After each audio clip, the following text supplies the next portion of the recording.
Beed billing Himachal में आयोजित की जा रही पैराग्लाइडिंग वर्ल्ड कप के तीसरे दिन प्रतिभागियों को 147 किलोमीटर का कठिन लक्ष्य दिया गया था, लेकिन एकाएक मौसम के करवट लेने के कारण आज का टास्क बंद करना पड़ा। आपको बता दें कि आज खराब मौसम के कारण प्रतिभागियों में किसी भी प्रकार का कंपटीशन नहीं हो सका। लगभग 12 बजे विंडो ओपन होने के साथ ही प्रतिभागियों ने उड़ान भरना शुरू किया था, लेकिन करीब 1 बजे मौसम खराब होने पर तकनीकी कमेटी ने तत्काल प्रतियोगिता को आज के दिन स्थगित करने का आदेश जारी कर दिया।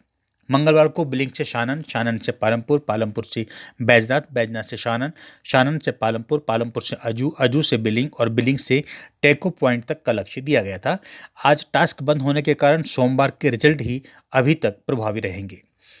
आज paragliding world cup 2024 Beed billing का 4th डे था, जिसका कि task 148 kilometres ground distance decide किया गया था टेक्निकल कमेटी के द्वारा, और सभी पायलट्स का विंडो के टाइम शेड्यूल से टेक ऑफ किया गया। लेकिन कुछ समय बाद ही ड्यू टू लो और पुअर विजिबिलिटी इस टास्क को कैंसिल करना पड़ गया, और सभी जो पायलट टेक ऑफ कर गए थे उन्होंने कुछ डिस्टेंस कवर करके और फ्री फ्लाइंग करके सेफली लैंड कर लिया और टास्क कैंसिल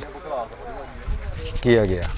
उधर पूर्व केंद्रीय कैबिनेट मंत्री, सांसद और एरो क्लब ऑफ इंडिया के अध्यक्ष राजीव प्रताप रूडी ने मंगलवार को बिलिंग में चल रहे पैराग्लाइडिंग वर्ल्ड कप का अवलोकन किया। इस मौके पर राजीव प्रताप रूडी ने प्रतिभागियों को आयोजकों के द्वारा दी जा रही सुविधाओं की समीक्षा की। मंगलवार को लैंडिंग स्थल पर पहुंचे राजीव प्रताप रूडी ने प्रदेश सरकार और आयोजकों के द्वारा किए जा रहे प्रबंधों की भरपूर सराहना करते हुए कहा कि सीमित संसाधनों के बावजूद आयोजकों ने प्रदेश सरकार के सहयोग से पिछले 1.5 वर्ष में विश्व स्तर के 3 प्रतियोगिता आयोजित करके क्षेत्र का नाम रोशन किया है।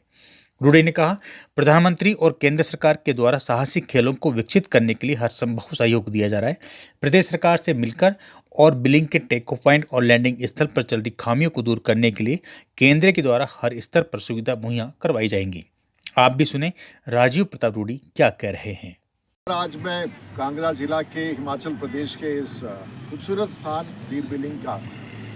जहां पैराग्लाइडिंग का विश्व प्रतियोगिता का आयोजन होता है। हमारे साथ अध्यक्ष भी हैं, फाउंडर मेंबर भी हैं और मीडिया के तमाम लोग। हमारे भारत के एरो क्लब ऑफ इंडिया के स्वयं साहब उसके अध्यक्ष निर्वाचित हुए हैं, वो भी यहाँ उपस्थित हैं, और हमारे साथ ओक साहब हैं जो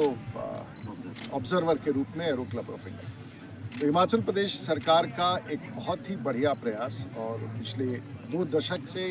बीर बिलिंग में दुनिया भर के सैलानी आते हैं और ये बड़ा आयोजन किया जाता है पैराग्लाइडिंग का। शायद इसकी उपस्थिति पूरी दुनिया में है, लेकिन भारत सरकार के नए नीति के तहत देश के प्रधानमंत्री ने नए जो नेशनल एरो स्पोर्ट्स पॉलिसी लागू किया है, और एरो क्लब ऑफ इंडिया को, ACI को, जो आज़ादी के पहले की संस्था है,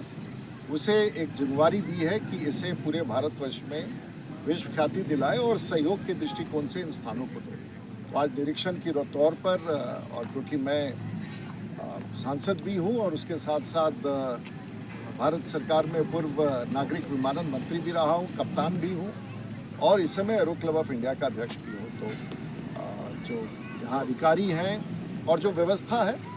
प्रारंभिक व्यवस्था होते हुए भी बहुत प्रयास करके आयोजकों ने तैयार किया है और सुदृढ़ कैसे किया जाए, और बीर बिलिंग को दुनिया के नक्शे में सबसे नंबर 1 स्थान कैसे बनाया जाए। हिमाचल प्रदेश का ये स्थान, उसके लिए अगले वर्ष कमेटी के साथ बैठ करके और राज्य सरकार के अधिकारियों के साथ बैठ करके दुनिया का सबसे खूबसूरत और सबसे महत्वपूर्ण स्थान के रूप में, पैराग्लाइडिंग के रूप में विकसित है, उसे और विस्तार देने का प्रयास किया है। मौसम खराब होने के कारण, लेकिन फिर भी विश्वास है कि अगले 5-6 दिन में जब तक आप फाइनल्स में पहुंचेंगे, भव्यतापूर्ण रूप से स्थापित हो जाएगा। कॉम्प्रिहेंसिव रिपोर्ट बनवाया जाएगा कि टेक ऑफ पॉइंट्स पर बात में, और जो सपोर्ट एलिमेंट है पूरे व्यवस्था के लिए, उसमें जो कमियां हैं उसको पूरा करने के लिए, तो अभी 1 वर्ष का समय रहेगा। अगले वर्ष इन कमियों के बारे में जब एक प्रतिवेदन प्राप्त कर लिया जाएगा, तो उस पर भरपूर कार्रवाई करने का प्रयास करेंगे।